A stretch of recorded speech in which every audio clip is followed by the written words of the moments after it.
শাম দেশের জন্য বরকত।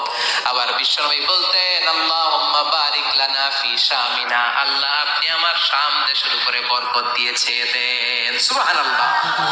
এই শাম দেশের ভেতরে অনেক বরকত, কারণ এই শাম দেশের মধ্যে একটা মসজিদ আছে, মসজিদটার নাম হচ্ছে মসজিদুল আকসা। মসজিদটার নাম কি? এইটাকে বলা হয় সানিউল কিবলাতাইন, মুসলমানদের দ্বিতীয় কিবলা। বিশ্বনবী মক্কা থেকে মদিনাতে হিজরত করার পরে মদিনায় যে 16 মাস কিংবা 17 মাস ওই মসজিদুল আকসার দিকে হয়ে নামাজ পড়েছেন। সুবহানাল্লাহ। 17 মাস পরে আবার মসজিদুল আকসা থেকে কাবার দিকে বিশ্বনবীর কিবলা পরিবর্তন করে দিল কে? পৃথিবীতে 3টা মসজিদ সবচাইতে সেরা, মনে রাখবেন। ইসলামিক জেনারেল নলেজ, এটা ইসলামিক সাধারণ জ্ঞান। পৃথিবীতে 3টা মসজিদ সবচাইতে সেরা। কয়টা? 1 নাম্বার হচ্ছে মসজিদুল আকসা। মসজিদের নাম কি?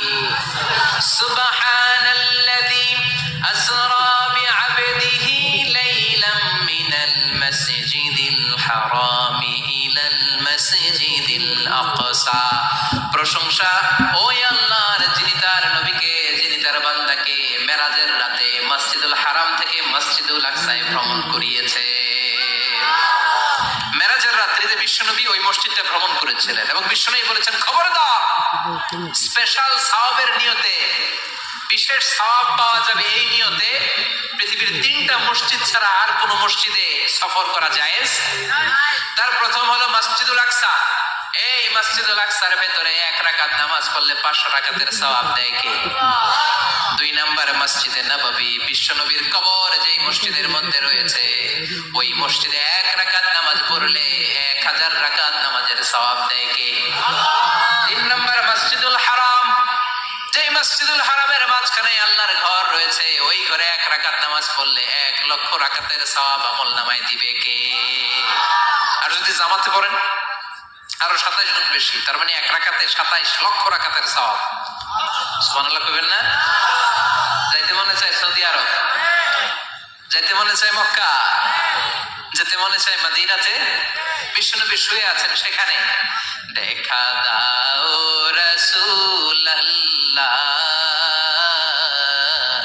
ধন্য করো দিদারে, আমি কেঁদে কেঁদে হই গো সারা, ধন্য করো দিদারে। 2 সাথীকে পাশে নিয়ে হায় ঘুমিয়ে আছো নিঝুম নিরালায়, আমি সইতে পারি না বিরহ জ্বালা, ধন্য করো দিদারে, ডেকে লও হাবিবাল্লাহ, ধন্য করো দিদারে। পড়েন আমিন। অসাধারণ কথামালা এই গানের, কিন্তু সামান্য একটু সমস্যা আছে। বিশ্বনবীর কাছে দিদার চাওয়া যায় না, দিদার চাইতে হবে কার কাছে? দেখা দাও মাবুদ আল্লাহ, ধন্য করো দিদারে, আমি কেঁদে কেঁদে হই গো সারা, ধন্য করো দিদারে। পড়েন আমিন। এজন্য বিশ্বনবীর দিদার আল্লাহর পক্ষ থেকে অনেক বড় নিয়ামত, কিন্তু দিদার বিশ্বনবী দিতে পারে না। দিতে পারে কে? বিশ্বনবী স্বপ্ন যুগে কাকে এসে ওনার নুরানি চেহারাটা দেখাবেন, এটা বিশ্বনবীর সিদ্ধান্তে নয়, একজনের সিদ্ধান্তে। তিনি কে? এজন্য বলতে হবে ডেকে লও মাবুদ আল্লাহ। চিল্লায় কোন ঠিক কিনা? এজন্য বিশ্বনবীর এই মসজিদে নামাজ পড়লে 1 রাকাতে 1000 রাকাতের সওয়াব, মসজিদুল আকসাতে পড়লে 1 রাকাতে 500 রাকাতের সওয়াব, আবার মসজিদুল হারামে 1 রাকাত নামাজ পড়লে 1 লক্ষ রাকাতের সওয়াব দিবে কে? তার মানে তিনের জৈতুন বলে আল্লাহ ফিলিস্তিনের কসম কেটেছেন। আর এই ফিলিস্তিনের মধ্যে মসজিদুল আকসা রয়েছে, যেটা বিশ্বনবীর মেরাজের স্টেশন। বিশ্বনবী মেরাজ করতে যে ওইখানে ব্রেক নিয়েছে, ওইখানে বিশ্বনবী ট্রানজিট নিয়েছে। ট্রানজিট চিনেন তো? আপনি সৌদিতে যদি উমরা করতে যান, সৌদি এয়ারলাইন্সে গেলে ডিরেক্ট ফ্লাইট, কিন্তু কাতার এয়ারওয়েজে গেলে, এমিরেটসে গেলে আপনাকে কাতারে ট্রানজিটে যেতে হবে, এমিরেটসে ট্রানজিটে যেতে হবে। বিশ্বনবীর মেরাজটাও হয়েছে এইভাবে, সরাসরি রব্বুল আলামিন বিশ্বনবীকে আল্লাহর আরশের টান দিয়ে একেবারে নিয়ে যায় নাই। বিশ্বনবীকে মক্কাতুল মুকাররমা থেকে প্রথমে বিশ্বনবীকে ইয়াসরিবে নেওয়া হয়েছে। বিশ্বনবী ওনার চাচাতো বোন উম্মে হানির ঘরে শোয়া ছিলেন। সাইয়েদনা জিব্রাইল ঘরের চালটা ফাঁকা করে বিশ্বনবীকে তুলে নিয়ে হাতিমে কাবার মধ্যে বসালেন। বিশ্বনবীর গলার নিচ থেকে শুরু করে নাভি পর্যন্ত এক টান দিয়ে ছিঁড়ে ফেললেন। বিশ্বনবীর কলিজাটাকে বের করলেন, জামজামের পানি দিয়ে বিশ্বনবীর কলিজাটাকে ধৌত করলেন, আবার কলিজা ঢুকিয়ে দিয়ে সেলাই করে দিলেন। বিশ্বনবীর পুরো জীবনীতে শুধুমাত্র কেবলমাত্র কয়েকজন সাহাবা বিশ্বনবীকে উদম গায়ে দেখেছে, মানে খালি গায়ে দেখেছে। যে সমস্ত সাহাবারা বিশ্বনবীকে খালি গায়ে দেখার সুযোগ পেয়েছে, তারা বলেছে আমরা বিশ্বনবীর গলা থেকে নাভি পর্যন্ত এই জায়গায় সেলাইয়ের দাগ দেখতে পেয়েছি। সাইয়েদনা জিব্রাইল গলা থেকে নাভি পর্যন্ত কেটে কলবটা বের করে জামজামের পানি দিয়ে ধুয়ে আবার সেট করে দিলেন, এরপর সেলাই করে দিলেন। এটাকে বলে শাক্কে সাদার, সিনা চাক। কি বলে? ডাক্তারি ভাষায় বলে ওপেন হার্ট সার্জারি। নাম শোনেন নাই? বিশ্বনবীর পুরো জিন্দেগিতে 2 বার এরকম ওপেন হার্ট সার্জারি হয়েছে। আল্লাহু আকবার। মেরাজের রাতে হাতিমে কাবা থেকে ওপেন হার্ট সার্জারি করে বিশ্বনবীকে সাইয়েদনা জিব্রাইল উড়িয়ে নিয়ে গেলেন একটা মরুর প্রান্তরে, ঘুটঘুটে অন্ধকার। সাইয়েদনা জিব্রাইল বললেন, ও নবী এই জায়গায় দোয়া করেন। বিশ্বনবী দোয়া করলেন। দোয়ার পরে জিব্রাইলকে বললেন, ও জিব্রাইল কোন জায়গায় রেখে দোয়া করতে বললা, জায়গাটা তো চিনলাম না। সাইয়েদনা জিব্রাইল বলেন, নবী গো কিছুদিন পরে আপনার এলাকা থেকে আপনি বিতাড়িত হবেন। আপনার এলাকা থেকে বিতাড়িত হয়ে যেই জায়গায় আপনি হিজরত করতে যাবেন, এই জায়গাটা হলো ওই জায়গা, হিজরতের জায়গা। জায়গাটার নাম হলো ইয়াসরিব। ইয়াসরিব মদিনার পূর্ব নাম হচ্ছে ইয়াসরিব। আবার সেখান থেকে বিশ্বনবীকে তুলে এক পাহাড়ের উপরে নেওয়া হলো। এগুলো মেরাজের রাতের ঘটনা। ওই পাহাড়ে নামিয়ে বলা হলো, ও নবী আপনি দোয়া করেন। তার মানে প্রথম স্টেশন মদিনা, ইয়াসরিবে। দ্বিতীয় স্টেশন পাহাড়ের উপরে। ব্রেক নিচ্ছেন, ব্রেক নিয়ে নিয়ে বড় জার্নির জন্য বিশ্বনবীকে তৈরি করছে কে? কারণ একটু পরে এমন জোরে টান দিবে 7 আকাশ ভেদ করে আল্লাহর আরশে চলে যেতে হবে। চিল্লায় কোন ঠিক কিনা? পাহাড়ের উপরে নামিয়ে বললেন, ও নবী দোয়া করেন। বিশ্বনবী পাহাড়ের উপরে দোয়া করলেন। এবার বললেন, ও জিব্রাইল আইয়ু জাবালিন হাদা, অন্ধকার, ঘুটঘুটে অন্ধকার, কিছু দেখি না, এটা আবার কোন পাহাড়? সাইয়েদনা জিব্রাইল বললেন, ও নবী এই পাহাড়টা হলো জাবালু মুসা, আপনার ভাই মুসার পাহাড়। এটা হলো তুর পাহাড়।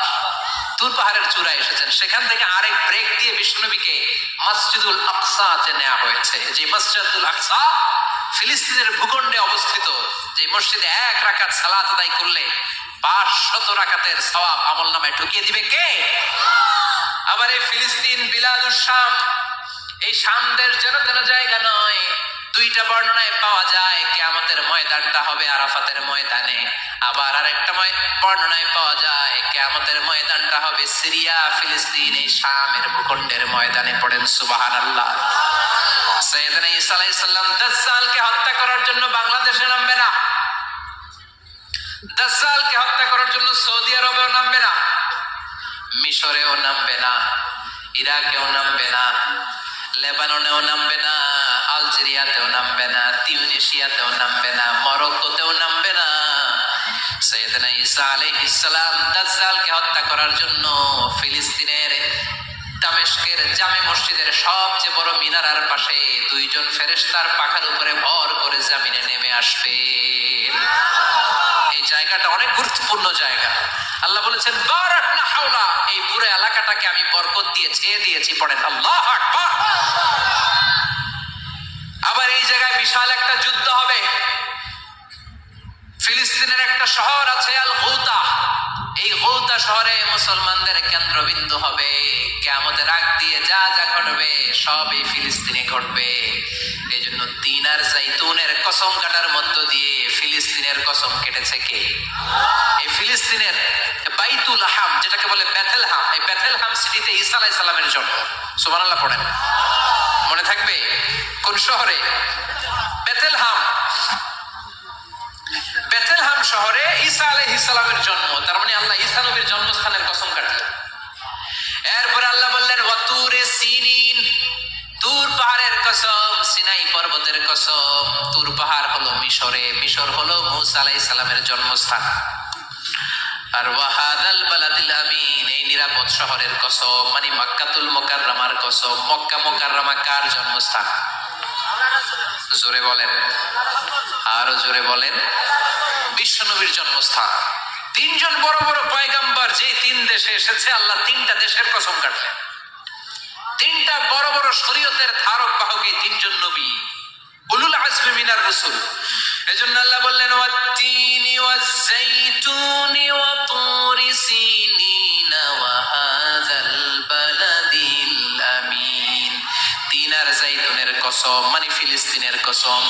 ওয়া তুরি সিনিন, তুর পাহাড়ের কসম, মিশরের সবচাইতে উঁচু পাহাড়, যে পাহাড়ের চূড়ার উপরে উঠে সাইয়েদনা মূসা আলাইহিস সালাম সরাসরি আল্লাহর সাথে কথা বলেছেন। ওয়া কাল্লামাল্লাহু মূসা তাকলিমা, সরাসরি without any media, without any via সাইয়েদনা মূসা আলাইহিস সালাম আল্লাহর সাথে কথা বলতেন। পৃথিবীতে চারটা আসমানি কিতাব সবচাইতে সেরা। এক হচ্ছে তাওরাত, দ্বিতীয়ত জাবুর, তৃতীয়ত ইনজিল, চতুর্থত কোরআন।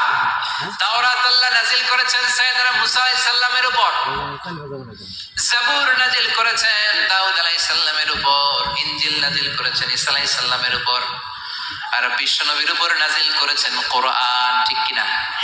এই তাওরাতকে রব্বুল আলামিন স্বয়ং নিজ হাতে লিখে কাঠের ফলকের মধ্যে, তক্তার মধ্যে লিখে সাইয়েদনা মূসা আলাইহিস সালামকে দিয়েছেন। সুবহানাল্লাহ।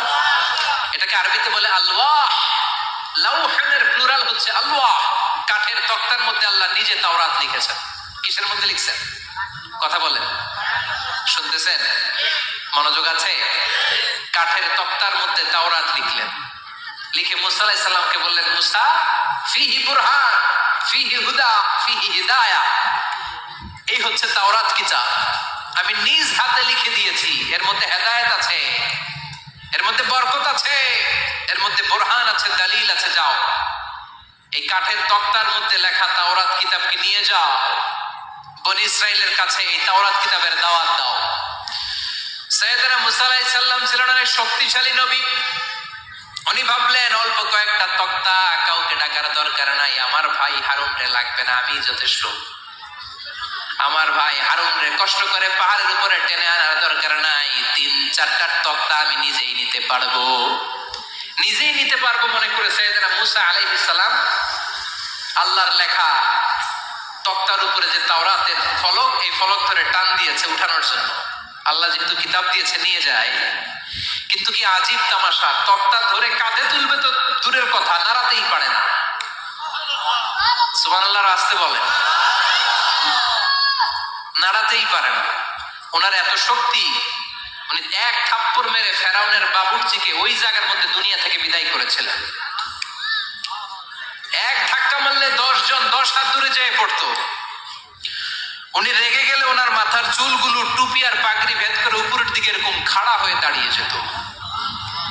স্বয়ং মালাকুল মাউতকে থাপ্পড় মেরে চোখ কানা করে দিয়েছিলেন। এর কারণ মালাকুল মাউত মানুষের সূরাতে আসছিল, আর অনুমতি নেয় নাই। ঘরের মধ্যে ঢোকার আগে অনুমতির দরকার আছে না নাই? কি সুন্দর ইসলাম! হোয়াট এ প্রাইভেসি ইন ইসলাম! কত সুন্দর প্রাইভেসি ইসলাম আমাদেরকে শিখিয়েছে। আপনি ঘরে ঢুকবেন, অনুমতি নিয়ে ঢুকবেন। কার কথা? এক সাহাবী বললেন, নবী আমার ঘরে 2 ঘর। কয়টা? 2টা মাত্র রুম। এক রুমে থাকি আমি, আর এক রুমে থাকে আমার আম্মা জান। যেই আম্মা জানের বুকের দুধ খেয়ে আমি 10 মাস পেটের ভেতরে ছিলাম, 2 বছর বুকের দুধ খেয়ে বড় হলাম। আমার আম্মা জান থাকে এক রুমে, আমি থাকি আর এক রুমে। ও নবী, আমার মায়ের রুমে ঢোকার আগেও কি অনুমতি নেওয়া লাগবে নাকি? বিষ্ণু বললেন, ও সাহাবা, আতুহিব্বু আন তারাহা উরিয়ানা, do you like to see your mother naked? তুমি কি তোমার মাকে নেকেড দেখতে চাও? তুমি কি তোমার মাকে উলঙ্গ দেখতে চাও? সাহাবী বললেন কাল্লা, কখনোই না। বিশ্বনবী বললেন ইদান তাস্তাদিন, তোমার মাকে যদি উলঙ্গ দেখতে না চাও তাহলে অবশ্যই অবশ্যই অবশ্যই তোমার মায়ের ঘরে ঢোকার আগে অনুমতি নিয়ে ঢুকবা। সুবহানাল্লাহ। মায়ের ঘরে ঢোকার আগে অনুমতি নিতে হবে।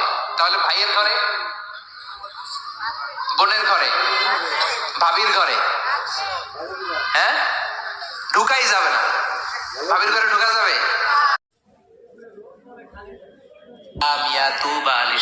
শাম দেশের জন্য বরকত।